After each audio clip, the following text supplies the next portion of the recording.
Hi, my name is Nancy, and I'm coming to you from Metro Learning Solutions, which is a cognitive development business in the Des Moines, Iowa metropolitan area. Today, I want to talk to you about the difference between brain training, which is what I do, and tutoring, which many people do. One of the first things that people ask me is how we're different than tutoring. Though they are both great solutions, they take care of very different problems and are not interchangeable.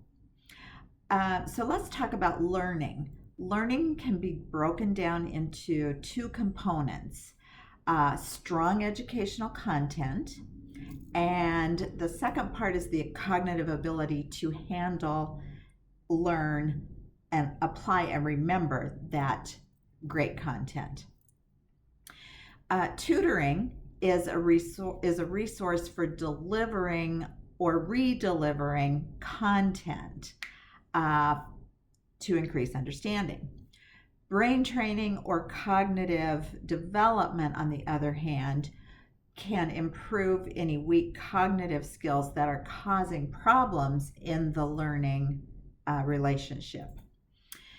So, brain training is a good choice for those who have received tutoring in subjects and continue to struggle, the next year when new information is given, or the following year when things get a little more difficult and sophisticated. They might need tutoring year after year after year, or more than one time. It's a good choice if you have someone who's struggling in many areas: reading, writing, spelling, math, facts, several different areas. It's a good indicator if you have someone who is struggling with reading comprehension. There are some cognitive skills closely related to reading comprehension. And if you have someone in early grades, if they're not learning at the same rate as their peers, that's a good indicator also. Also, if you have a student that has to work longer or harder than his peers to achieve good grades or even marginal grades, there's a reason that might be an indicator that a cognitive assessment and a development intervention might be indicated. So, as I mentioned before, tutoring and brain training are actually very different solutions to very different problems. So let's take a look at both of those. And some problems that students encounter.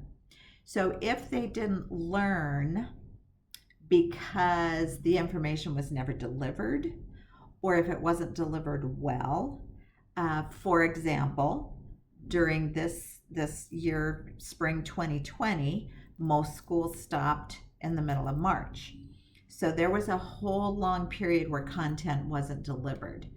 And that, I'm not saying that everybody should go out and tutor because of that, but that's an example of missed or not delivered content. If that's the reason your child is struggling, tutoring might be indicated there. If your child's behind in school because of COVID, because of the flu, maybe a substitute teacher that didn't understand how to deliver the content in the best way, tutoring would be a good solution. If you've moved and the new school district is a little more academically rigorous, you might try tutoring to close that gap in understanding. So basically, if you can identify outside circumstances that have interfered with the delivery of information to your child, that's tutoring. Hire a tutor to make sure that information gap is closed. But let's contrast that to a child who's struggling in class year after year, and it doesn't matter how well or how often that content is redelivered. And that's those are the kind of circumstances where cognitive development might be indicated.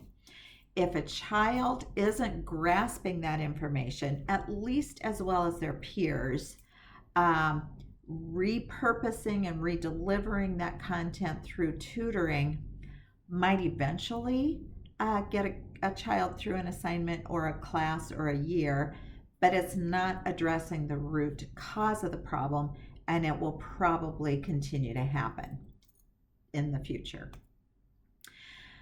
If a child isn't grasping information because of a cognitive skill such as weak attention, auditory processing, logic, problem solving, memory or processing speed, those all interfere with the child's ability to handle incoming information. And that's where we step in. So to sum up, a child needs two things. They need great educational content, which schools provide, and they also need the strong cognitive skills to handle that information. And that is not necessarily what schools provide. And most kids, the act of learning develops those naturally.